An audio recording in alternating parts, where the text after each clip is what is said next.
2 রাকাত পরে যে ব্যক্তি জুমার দিন দৌড় মারে সে আদৌ মুমিন হতে পেরেছে কিনা আমি জানি না।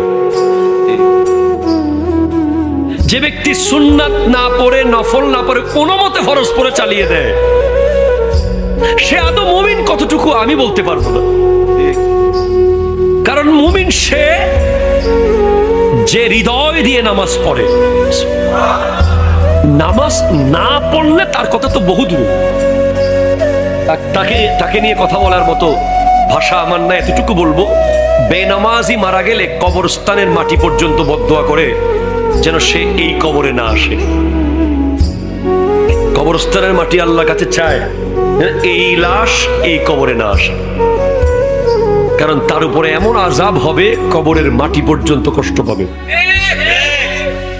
এখন কথা হচ্ছে যারা নামাজ পড়ে তাদেরকে নিয়ে, যারা নামাজ পড়ে তাদেরকে নিয়ে কথা হচ্ছে, না পড়ে যারা তারা এখন এই কথার বাইরে।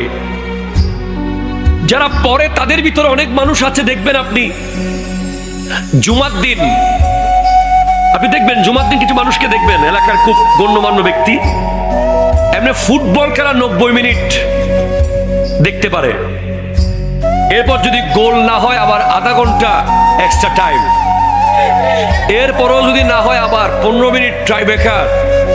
ওনার টাইম নষ্ট হয় না, বিয়ে বাড়িতে ওনার অসুবিধা হয় না, কথা বলে না ঠিক কিনা? খেলার মাঠে ওনার প্রবলেম হয় না। কিন্তু জুমার দিন খতিব সাহেব যদি 10 মিনিট বেশি ওয়াজ করে, ওনার চোখ ঘড়ির দিকে এমন ভাবে যায় মনে হয় ঘড়িটাকে খাই ফেলাইবে।